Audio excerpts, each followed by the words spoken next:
Hello mga kamami, na nasa tanong share lang po sa akong kana ang experience about ani ni Facebook. So sa katong time nga gikapuyan ako og kana ang video upload og video, imbis wala ko dadto gi ni Mita gi limit ako ang earnings. So nagpataka ra ko og upload sa mga kanang music.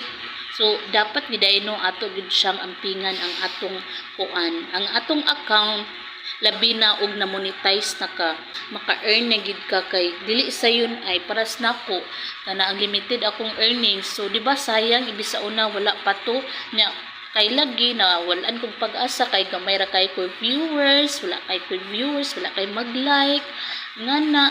So nawalan kong pag-asa na kung magkuan man ganing ko kana ang mag-upload man gani ko gabutang kong music niya dili na ko mabutangan og copyright inana. Sumuto nahitabo ang akong account ingana na siya naglimited na siya sa earnings, but karon okay na kay ko kay kanang bisag limited akong earnings ang ako kong viewers tan-awan nila akong followers 5.4 na to, di ba karon 5.5 na.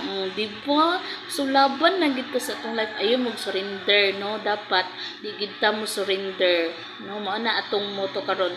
Don't surrender, don't give up, upload para mapansin ni Mita og ni algorithm og maulang na siya mga kamami. Bye bye, thank you for watching.